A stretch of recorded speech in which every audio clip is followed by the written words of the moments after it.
Montebourg, pas tout à fait avec la même approche évidemment. Il a annoncé hier sa candidature à l'élection présidentielle et se présente comme l'alternative à François Hollande. Alors est-il prêt à sauter la case primaire? Ira-t-il jusqu'au bout? Vous nous répondrez dans un instant, Arnaud Montebourg. D'abord les réactions du jour, après vos attaques contre le chef de l'État. Regardez. J'ai envie de faire une petite paraphrase. Il ne faut pas tomber dans l'abaissement improductif. Il faut rester dans le redressement productif. Je dirais à mon ami Arnaud, voilà, il ne faut pas tirer contre son camp, parce que finalement, le vrai débat, ce sera entre la gauche et la droite, et ce gouvernement aujourd'hui défend la gauche. Je pense qu'on peut s'exprimer sans être dans l'outrance, et tout ceci peut créer un climat assez négatif qui ne rapportera pas grand-chose à ceux qui sont dans cette outrance. Vous entendez ces critiques, Arnaud Montebourg, bonsoir. Est-ce que Bonsoir. vous êtes populiste et est-ce que vous êtes dans l'outrance vis-à-vis du chef de l'État? Je propose, c'est un discours... Vous avez été très virulent hier soir. J'ai déclaré ma fidélité finalement aux engagements que nous avions pris devant la population en 2012 et que nous avons partagés. Mais j'ai aussi expliqué que je souhaitais proposer une réinvention de notre pays. Il y a un autre chemin possible. Donc c'était un travail avec les Français. Et je crois que la proposition que je fais, c'est un discours de proposition que j'ai faite, est un discours qui vise à construire. Alors, on va voir un sujet dans un instant sur vos mesures concrètes, sur l'économie notamment. D'abord, un mot sur le cadre de votre candidature.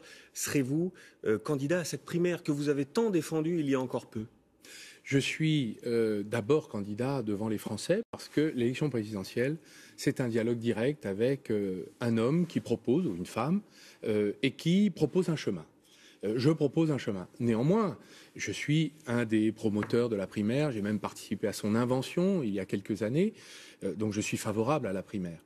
Il suffit qu'elle soit équitable, sérieuse et loyale pour que nous prenions la décision. Nous avons encore le temps pour l'instant. Donc vous serez plutôt candidat dans le cadre de la primaire. Mais nous n'avons pas les informations. En l'état actuel des choses. Je n'ai pas d'informations ni de décision à prendre maintenant puisque nous ne connaissons pas les modalités d'organisation. Alors je vais tourner ma question à l'inverse. Si le cadre ne vous plaît pas, ça veut dire que vous êtes prêt à quitter le Parti socialiste et à vous présenter coûte que coûte contre François Hollande s'il est candidat de cette primaire? Je crois que la situation est suffisamment grave dans le pays que nous ne puissions pas laisser faire les choses et aller.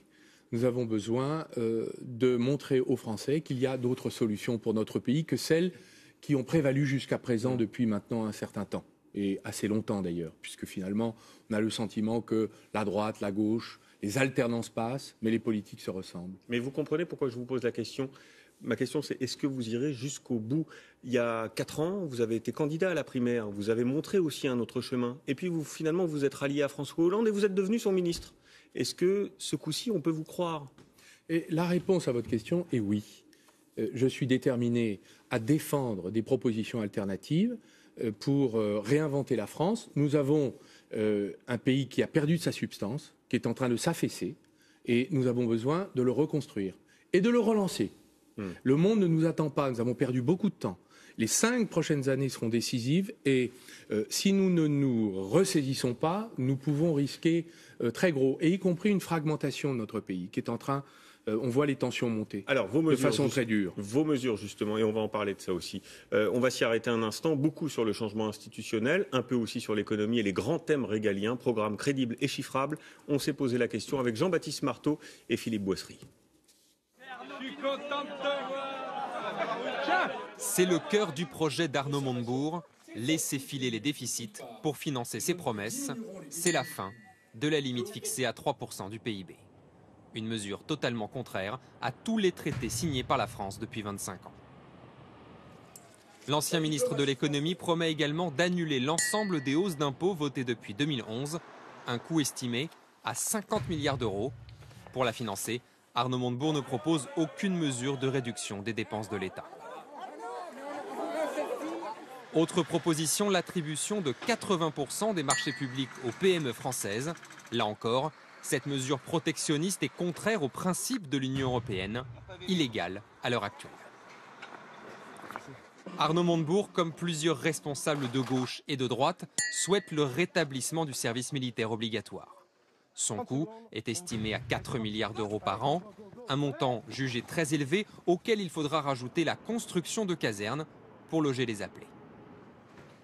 Enfin, le candidat Montebourg milite pour une 6e République. Septennat non renouvelable pour le chef de l'État, entrée de citoyens tirés au sort au Sénat, ou encore réduction du nombre de députés. Principal avantage de ce volet institutionnel, il ne coûte quasiment rien. Alors voilà, on voit beaucoup de dépenses, peu de recettes, c'est un choix aussi. Est-ce que ce soir vous êtes en capacité de nous donner un chiffrage précis de votre programme? D'abord, c'est un programme qui doit être chiffré, qui le sera lorsqu'il sera complet. Je voudrais vous dire que comme dans les entreprises, on s'intéresse parfois à ce qui coûte, mais aussi on doit s'intéresser à ce qui rapporte. Vous avez des comptables qui font attention aux dépenses et des investisseurs qui se disent si je dépense, c'est pour que ça me rapporte. Donc dans ce programme, qu'est-ce qui rapporte dans votre projet? Eh bien, par exemple, la banque d'encouragement au risque. C'est une manière de financer des projets pour les petites entreprises, les start-up, les PME qui aujourd'hui ne sont pas financés par le système financier et bancaire. Cela provoque de l'activité. Donc des rentrées de recettes. Les marchés publics, c'est de l'argent de nos impôts qui vont revenir aux PME. Vous dites que c'est illégal, mais En l'état actuel des choses, selon le texte de Bruxelles, c'est illégal. Les textes, toujours. Mais pour moi, la question avec l'Union européenne doit être traitée politiquement. Nous ne sommes pas les gérants d'une succursale appliquant des règles de droit décidées par des juristes à Bruxelles. Nous avons maintenant à reprendre notre destin en main. Et en effet, il y aura une confrontation avec l'Union européenne. L'assurance vie investie dans les PME, c'est du capital, donc de l'argent investi dans les entreprises. Ça ne coûte rien. Je pourrais continuer comme ça, former les chômeurs. Donc on ne va pas creuser les déficits avec de toute façon, je vais vous dire, Arnaud Montebourg comme président de la République. Je vais vous dire, vous avez aujourd'hui 82 économistes qui proposent une relance de 40 milliards d'euros. Moi, je propose d'annuler pour les classes moyennes et classes populaires, ça n'était pas tout à fait exprimé ainsi, toutes les hausses d'impôts qui les ont frappées injustement. D'abord parce qu'elles y ont perdu du pouvoir d'achat et qu'on a fait payer aux classes moyennes et classes populaires le prix de la crise, alors qu'elles n'ont aucune responsabilité dans celle-ci. Donc nous en financerons une partie par l'évasion fiscale, c'est justice là aussi. Donc il y aura un chiffrage précis. Bien entendu. Et l'autre partie, c'est tout ce qui rapporte. Oui. Je voudrais qu'on dise un dernier mot, si vous le voulez bien, sur les crispations identitaires qu'on observe en ce moment dans le pays, le débat sur l'islam, cette polémique du burkini. On ne vous a pas entendu sur ces sujets-là. Quel est votre point de vue? Est-ce que vous pensez, comme Jean-Pierre Chevènement, dont vous vous êtes vraisemblablement beaucoup inspiré, enfin vous le revendiquez régulièrement, que les musulmans de France doivent être discrets, faire preuve de discrétion? Je crois que nous avons 3 sujets dans la campagne présidentielle et pour les années à venir qui sont fondamentaux. Point de vue, Arnaud Montebourg, je vais vous le donner. sur cette question. 3 sujets. Il y a un front qui est fondamental, c'est le terrorisme. Donc tout ce qui peut diviser les Français est de nature à nous affaiblir. Si je propose le rétablissement du service national civil et militaire, c'est précisément pour refaire France. Mais le Burkini, par exemple, vous comprenez les arrêtés municipaux ou pas? Quel que soit, je comprends qu'on se divise pour des affaires subalternes de tenue vestimentaire. Vous trouvez ça subalterne? C'est subalterne. En revanche, ce qui est fondamental, les attaques terroristes, une organisation criminelle qui attaque notre pays, qui utilise d'ailleurs nos tensions identitaires à l'intérieur de notre pays. Donc notre travail, c'est de refaire France, de nous unir. Et le service militaire va y contribuer. Que vous soyez juif, musulman, riche, pauvre, peu importe. Vous aimez la France et vous la servez. Et on aura l'occasion d'en reparler puisque la campagne ne fait que commencer. Merci infiniment Arnaud Montebourg d'avoir été ce soir avec nous sur le 20h de France 2. La grande inquiétude à présent des professionnels du tourisme. Le bilan de l'été sera dévoilé demain et il s'annonce mauvais selon les premiers indicateurs. La fréquentation est en forte baisse, y compris à Paris. Et c'est là la grande nouveauté. Les restaurateurs ne font pas le plein, les magasins sont désertés. Les explications avec Alexia Mayer et Laure Herpeux. Paris. L'an passé, la capitale a fait rêver près de 47 millions de touristes. Mais cette année, les vacanciers étrangers semblent bouder la capitale. Il y a beaucoup moins de monde. J'ai demandé à mon mari, mais que se passe-t-il? Quand on est venu en 2012, il y avait tellement de monde. Ce que je veux, c'est avoir des rues vides pour faire de belles photos. Montmartre, c'est encore plus beau comme ça. En pleine saison, ces marches devant le Sacré-Cœur sont habituellement noires de monde. Le risque d'attentat a dissuadé certains visiteurs. Quand j'ai pris le métro, j'ai pensé, et si quelqu'un faisait sauter une bombe? Tous les secteurs sont touchés. Dans ce musée, ancien atelier de Renoir au cœur de Montmartre, c'est la première fois que les touristes étrangers sont venus moins nombreux. On a une baisse sur le touriste européen d'à peu près moins 11%. Au global, on est à moins 15% des touristes étrangers sur la période de l'été, juin, juillet, août. Sur la célèbre avenue des Champs-Élysées, Japonais, Américains, Émiratis sont également moins présents. Ces touristes, c'est la clientèle de Franck Blanchard. Il vend ici des journaux et des souvenirs depuis de nombreuses années. On travaille avec des hôtels. Certains hôtels nous commandent beaucoup moins de journaux qu'auparavant, ça c'est sûr.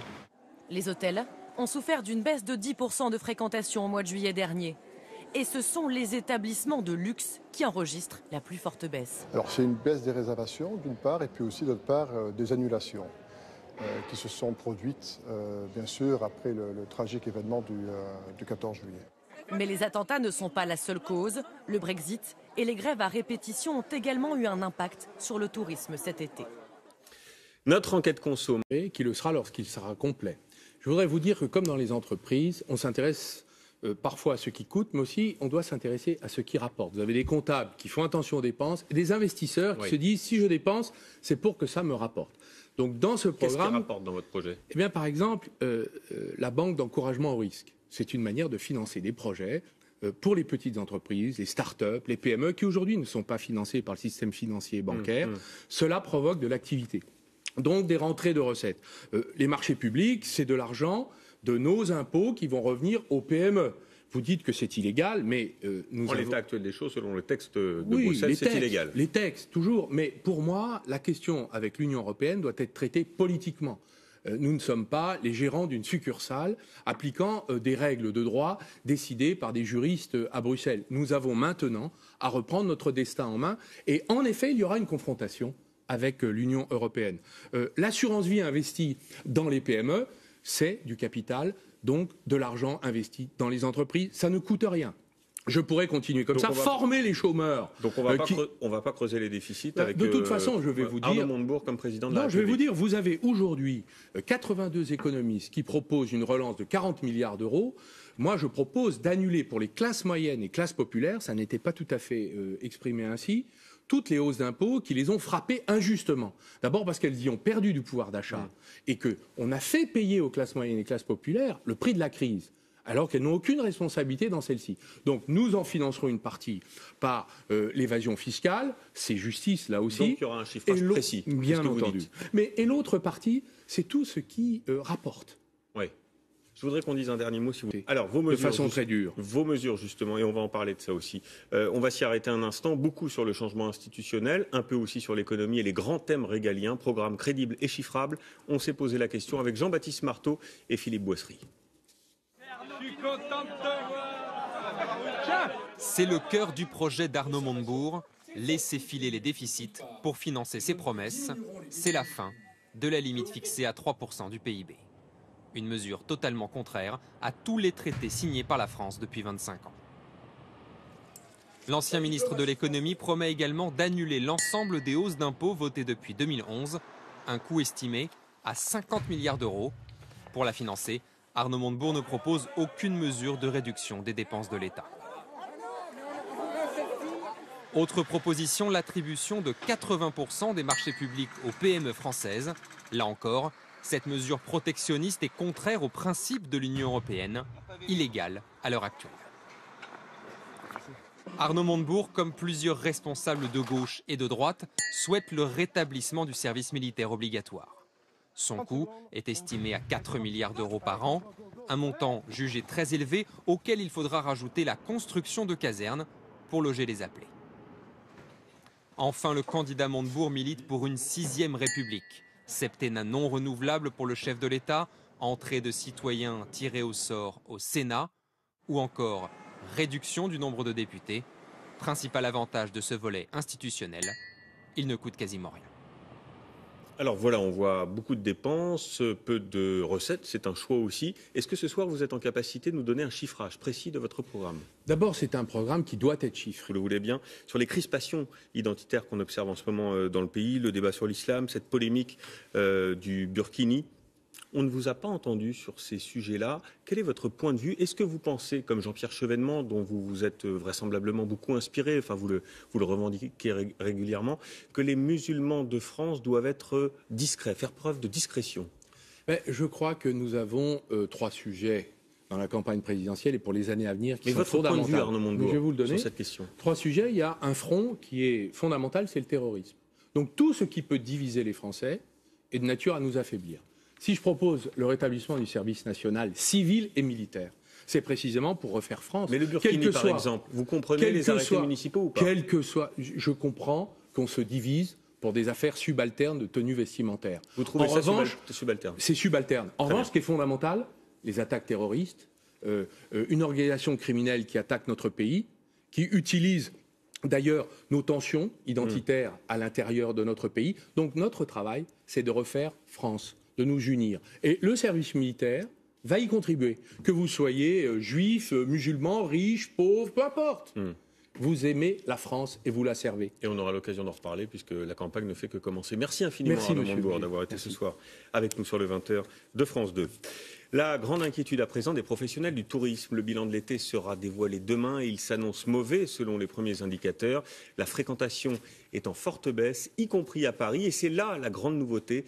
Les restaurateurs ne font pas le plein, les magasins sont désertés. Les explications avec Alexia Mayer et Laure Herpeux. Paris. L'an passé, la capitale a fait rêver près de 47 000. Je propose un chemin. Néanmoins, je suis un des promoteurs de la primaire. J'ai même participé à son invention il y a quelques années. Donc je suis favorable à la primaire. Il suffit qu'elle soit équitable, sérieuse et loyale pour que nous prenions la décision. Nous avons encore le temps pour l'instant. Donc vous serez plutôt candidat dans le cadre de la primaire. Mais nous n'avons pas les informations. En l'état actuel des choses. Je n'ai pas d'informations ni de décision à prendre maintenant puisque nous ne connaissons pas les modalités d'organisation. Alors je vais tourner ma question à l'inverse. Si le cadre ne vous plaît pas, ça veut dire que vous êtes prêt à quitter le Parti socialiste et à vous présenter coûte que coûte contre François Hollande s'il est candidat de cette primaire? Je crois que la situation est suffisamment grave dans le pays que nous ne puissions pas laisser faire les choses et aller. Nous avons besoin de montrer aux Français qu'il y a d'autres solutions pour notre pays que celles qui ont prévalu jusqu'à présent depuis maintenant un certain temps, et assez longtemps d'ailleurs, puisque finalement on a le sentiment que la droite, la gauche, les alternances passent, mais les politiques se ressemblent. Mais vous comprenez pourquoi je vous pose la question? Ma question, c'est est-ce que vous irez jusqu'au bout?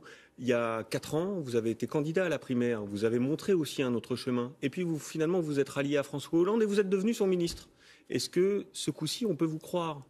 Et la réponse à votre question est oui. Je suis déterminé à défendre des propositions alternatives pour réinventer la France. Nous avons un pays qui a perdu de sa substance, qui est en train de s'affaisser, et nous avons besoin de le reconstruire et de le relancer. Le monde ne nous attend pas, nous avons perdu beaucoup de temps. Les 5 prochaines années seront décisives et si nous ne nous ressaisissons pas, nous pouvons risquer très gros, et y compris une fragmentation de notre pays qui est en train, on voit les tensions monter. Pas tout à fait avec la même approche évidemment. Il a annoncé hier sa candidature à l'élection présidentielle et se présente comme l'alternative à François Hollande. Alors est-il prêt à sauter la case primaire? Ira-t-il jusqu'au bout? Vous nous répondrez dans un instant, Arnaud Montebourg. D'abord les réactions du jour, après vos attaques contre le chef de l'État. Regardez. J'ai envie de faire une petite paraphrase. Il ne faut pas tomber dans l'abaissement improductif. Il faut rester dans le redressement productif. Je dirais à mon ami Arnaud, voilà, il ne faut pas tirer contre son camp, parce que finalement, le vrai débat, ce sera entre la gauche et la droite, et ce gouvernement aujourd'hui défend la gauche. Je pense qu'on peut s'exprimer sans être dans l'outrance, et tout ceci peut créer un climat assez négatif qui ne rapportera pas grand-chose à ceux qui sont dans cette outrance. Vous entendez ces critiques, Arnaud Montebourg, bonsoir. Est-ce que vous êtes populiste et est-ce que vous êtes dans l'outrance vis-à-vis du chef de l'État? Je propose, c'est un discours... Vous avez été très virulent hier soir. J'ai déclaré ma fidélité finalement aux engagements que nous avions pris devant la population en 2012 et que nous avons partagés.